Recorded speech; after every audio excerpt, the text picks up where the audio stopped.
Nowadays, smartphone changes can usually be measured in millimeters and gram fractions. The era of sweeping hardware redesigns is all but done. Most of the updates we see seem to be in material swaps and growing and shrinking camera array plateaus. That's not a bad thing, certainly not judging by the Samsung Galaxy S26 Ultra I hold in my hand. It's eminently familiar but also stunningly powerful and aesthetically sublime, even without last year's titanium. It's not a perfect Android phone, but easily one of the best I have ever used or tested. It's the full package, a relatively slim and light big screen mobile communicator, and a powerful pocket computer that, with its hidden S Pen, can even excite creative types of compulsive note-takers. Samsung gets away with not changing much by still delivering on all the promises of a great flagship phone. It has excellent cameras, easily the best of not just the S26 lineup, but all recent Galaxy phones. It has the fastest chip, even thanks to a bit of customization from Qualcomm, outdoing the Snapdragon 8 Elite Gen 5 you might find on other Android phones. The S26 Ultra hides a pair of truly remarkable features that are not evident at first glance but will surely be the most talked about updates for some time to come.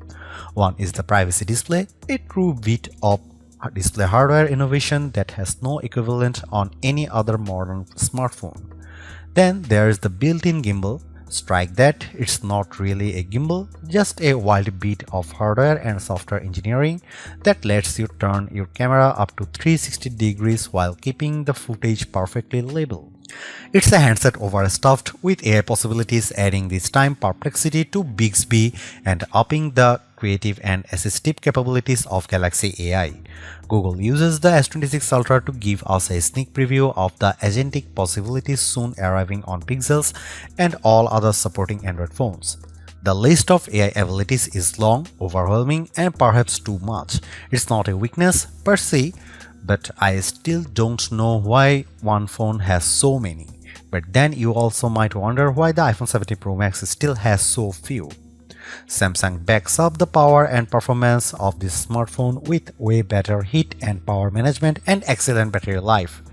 And to top it all off, it's still $1,299 US. That's not affordable, but it is the same price as last year, which is more than can be said for the Galaxy S26 and S26 Plus. There is not enough here to trade in your still wonderful S25 Ultra, but it would be a big leap from, say, the S23 Ultra or anything earlier, and will undoubtedly end up atop our best Android phones buying guide. Samsung unveiled the Galaxy S26 Ultra along with the S26 Plus and S26 on February 25 as part of its Unpacked event. It ships on March 11, 2026.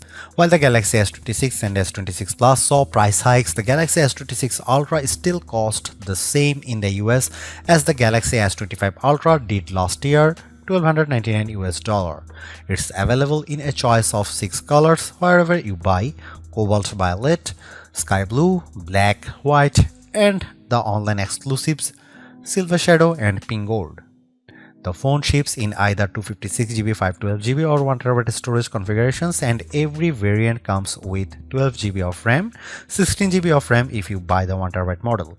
If you go for more storage space, you will pay somewhat more than did you last year. In the US, the 1TB model is now $1,799 US, roughly $140 more than the last year. The Galaxy S26 Ultra is still a little more expensive than the base iPhone 17 Pro Max, and both do start with 256GB of storage and offer comparable features. However, the S26 Ultra does include the integrated S Pen and all of that onboard AI. For now, the Galaxy S26 Ultra might be the better value. Leading from the rear, the Samsung Galaxy S25 Edge has had significant influence on the look of the entire Galaxy S26 lineup. Nowhere is this more evident perhaps than in the new Galaxy S26 Ultra. At a glance, the 6.9-inch S26 Ultra looks a lot like the S25 Ultra, but if that new raised camera array looks familiar, it's because it's clearly based on the S25 Edge's 2-camera platform. The platform makes sense when you realize the S26 Ultra is slightly thinner and lighter than its predecessor. The S26 Ultra has a slightly softer and more pleasing look thanks to the 4 corners adopting a more curved profile. Samsung also swapped out a key material, trading titanium for armor aluminum. Honestly, it's not something most people will notice, and I wonder if it helped Samsung save a little money on production costs. The other benefit might be that aluminum, a softer material, makes it easier to apply a wider variety of richer colors. My cobalt violet review unit is lovely, but I would have liked to see a few wilder hue swings like deep green or yes, orange.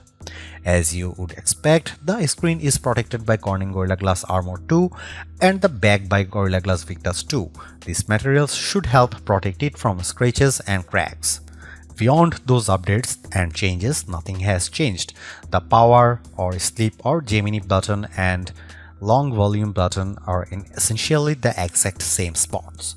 There are a pair of microphone holes along the top edge. On the base are the SIM slot, speaker slot, and USB-C charge port.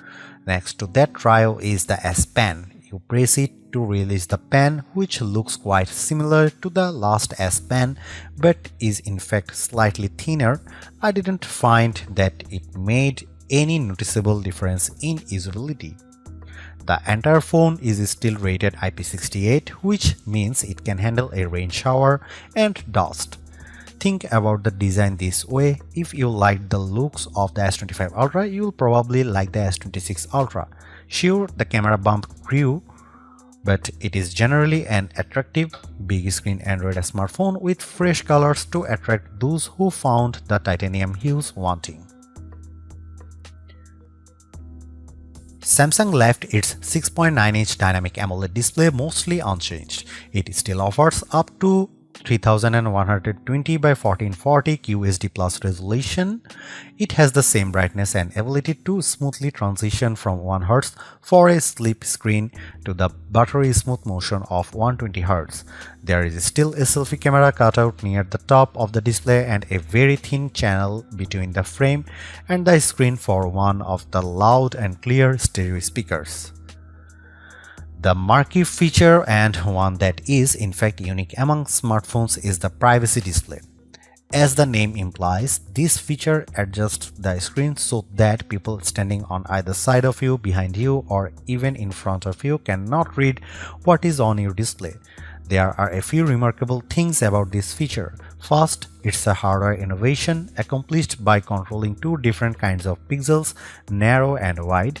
These pixels are set in every other pixel pattern, wide, narrow, narrow. In standard mode, both pixels are on, providing a 180-degree view of your S26 Ultra screen. In privacy display mode, the white pixels turn off, and then anyone off axis only sees a grayed out or nearly black screen unless their face is perpendicular to the S26 Ultra display. Here's the other remarkable thing. Because this is a pixel level, the privacy display can be set only hide a portion of a screen. Think notification pop-ups, password, and PIN entry. You can access display privacy through settings or the quick panel. On there, it lets you turn it on for the whole screen or set conditions, PIN, pattern, password, and notification pop-ups. I turned on privacy display and could immediately see it at work. First, I noticed that my own screen view looked slightly desaturated. Second, the default privacy display mode isn't that effective, and I could still make out the dimmed content even when viewing the screen from an angle. To really see the magic, you have to turn on maximum privacy protection. Once I did that, my screen looked almost black from an off angle, and the same was true when I set it for conditions like only blacking out my notification pop-ups. The third and perhaps best privacy display feature is that you can enable it on a per app basis. Imagine you don't want anyone see what your TikTok or Instagram algorithm looks like.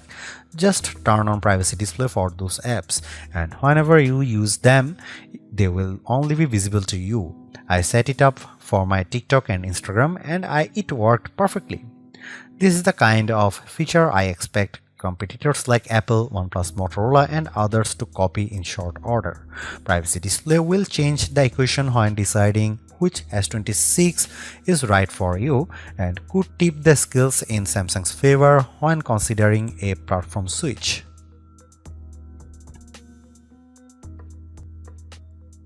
Direct comparisons of the Samsung Galaxy S26 Ultra with, say, Apple's iPhone 17 Pro Max don't entirely make sense. After all, only one of them has shipped with an integrated S Pen since the Galaxy S22 Ultra. As an amateur artist, I love having the S Pen always on hand, perfectly hidden inside a powerful Android 16 smartphone. The latest S Pen looks a lot like the last one, but it is slightly thinner and the back end is now curved to match the curve of its S26 Ultra housing. In use, this S Pen is just as useful as its predecessors. It's a great implement for note-taking, marking up images, creating rough sketches for AI image generation, and making art. It recognizes pressure and orientation. There is even a button on the side that in the Sketchbook app gives you instant access to an eraser. The S26 Ultra is also aware of the S Pen, and if it's been outside the phone and not used for a while, the phone will ask you if you have your S Pen.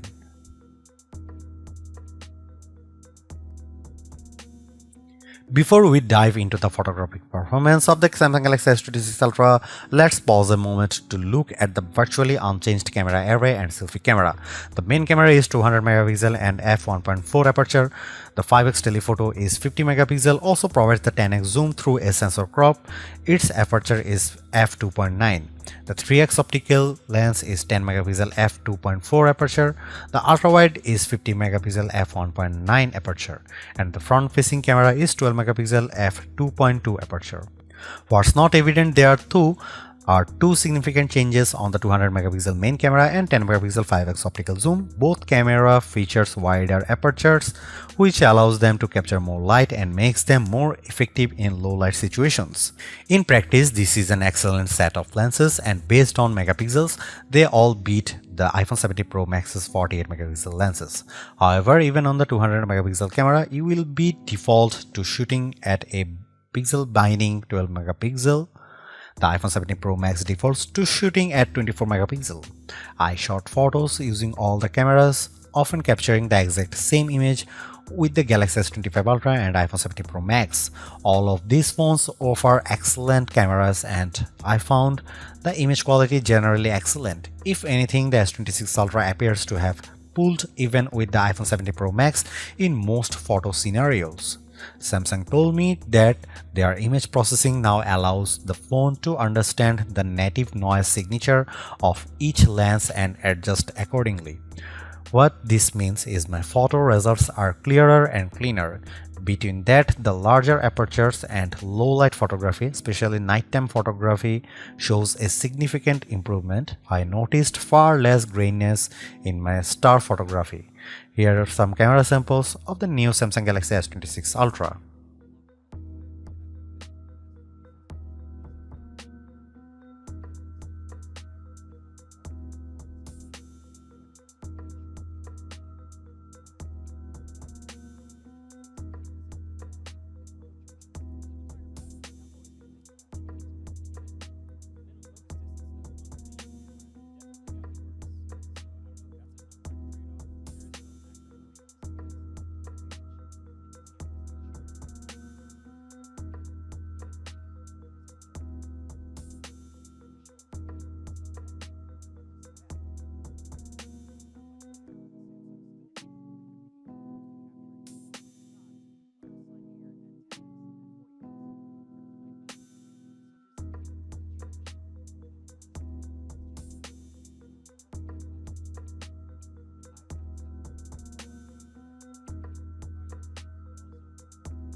Few phones illustrate our oversaturated era of generative AI more than the Samsung Galaxy S26 Ultra. It has Bixby, Perplexity, Samsung Galaxy AI, and of course Google Gemini. Each has a role, some multiple roles, and there can be some overlap. Samsung's long-term goal is for people to see this as an AI phone but not think very much about which AI got you where. Basically, the phone will get smarter over time, especially as its agentic capabilities grow and start to proactively do your bidding. We are not there yet. In fact, the agentic stuff which lives with Gemini is only with Uber for now.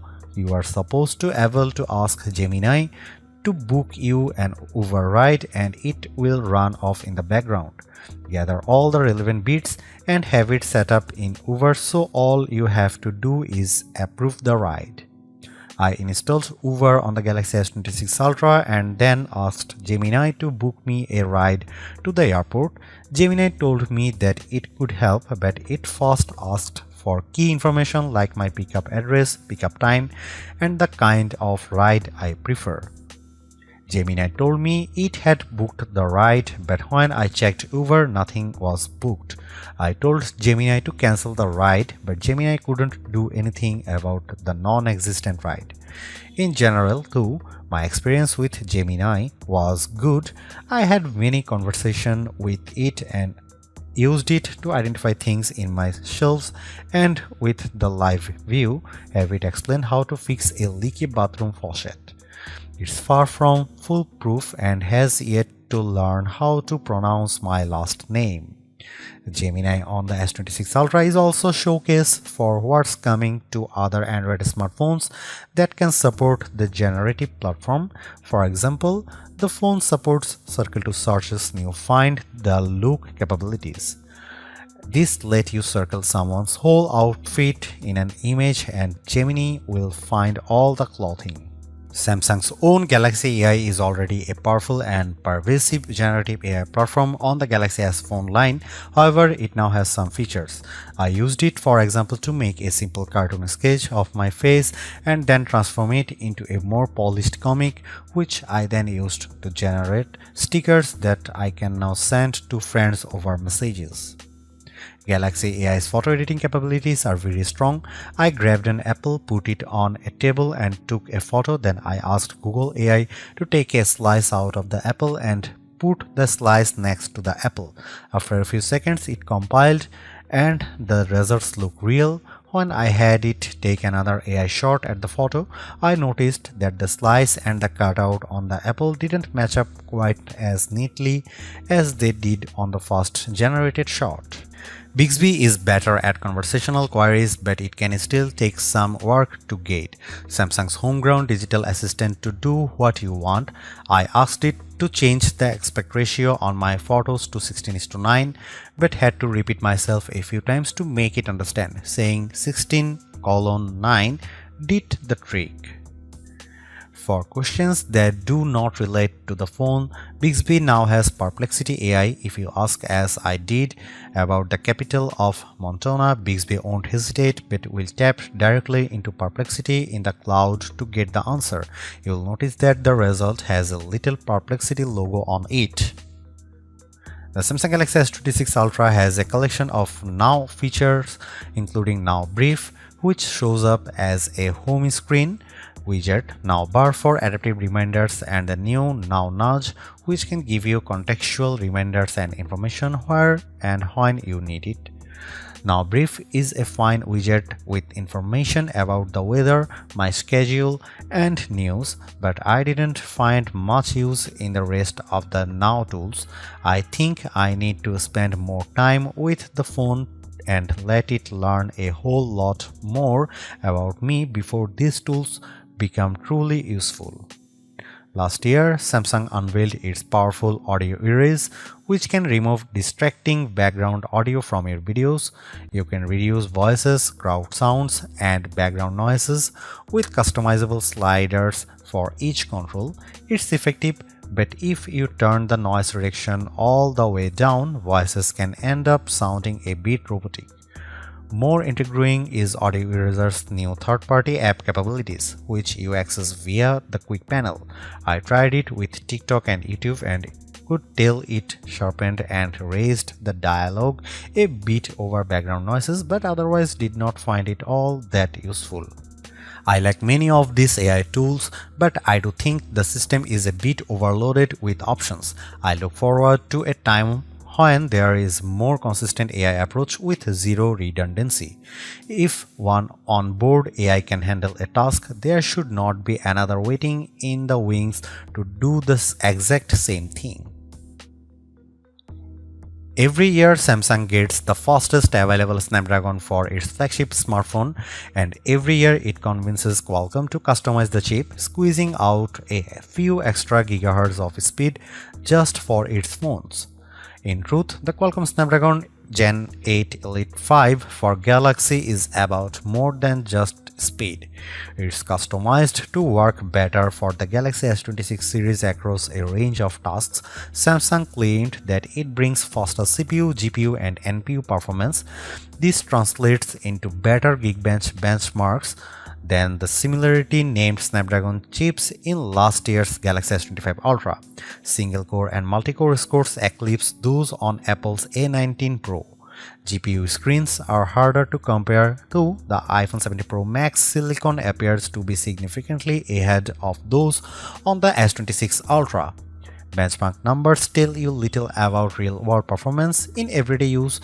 That last Ultra was fast, and this new S26 Ultra is fast. There is enough headroom that I doubt anyone will notice the difference. The NPU powers some pretty impressive local AI. I played PUBG and Asphalt 9 Legends on the phone and was impressed with how the games looked and the smooth and fast performance. Better yet, the S26 Ultra never got warm. I will credit the new vapor chamber with the cooler performance. The Galaxy S26 Ultra CPU is backed by 12GB of RAM and 256GB of storage. I can get 16GB of RAM if I pay for the pricey 1TB model. Overall, this is a fast device ready to accomplish a range of tasks, including running some impressive local AI models. I am honestly impressed by the Samsung Galaxy S26 Ultra's battery life, even with brightness turned up. The screen refresh rate set to a max 120Hz and resolution turned up to QHD+, it carried well past 25 hours of operation. If I lower the brightness and work with Full HD+ resolution, it can last 2 days on a charge. The 3nm Qualcomm Snapdragon chip is efficient, and the One UI 8.5 platform knows how to squeeze the most life out of a single charge. Recharging can be done with a 45-watt charger, reaching 75% in about 35 minutes. A 65-watt wired charge could reportedly do the same in 30 minutes. I had my phone fully charged in under an hour. The phone supports fast wireless charging with up to a 25-watt charger. What's missing, though, is any kind of MagSafe style support. There are no magnets in the back of the S26 Ultra, which is a bit of surprise considering we got Pixel Snap on Google Pixel 10 phones. Samsung is only promising that all the cases it sells will come with the built-in magnets. The S26 Ultra sticks closely to the familiar Galaxy formula, but it is one that clearly works. Performance is blazing, Samsung's software ecosystem is extensive, and photography largely keeps pace with the Western competition. The S Pen continues to have its vocal supporters, and Privacy Display can legitimately claim to be the most interesting new phone tech of 2026. Anyone demanding the biggest batteries or best camera sensors probably started shopping elsewhere a few generations back, and the S26 Ultra's minimal gains on the later haven't done anything to change that. The pro-level video features, while very sleek, don't have mainstream appeal. Samsung AI's seeping into every aspect of the operating system is beginning to grate too. But there's safety in what you know, and a lot of people have a Samsung phone in their pocket already. Spec snobs may not like it, but this is almost certainly the flagship Android phone for the majority of US and European buyers.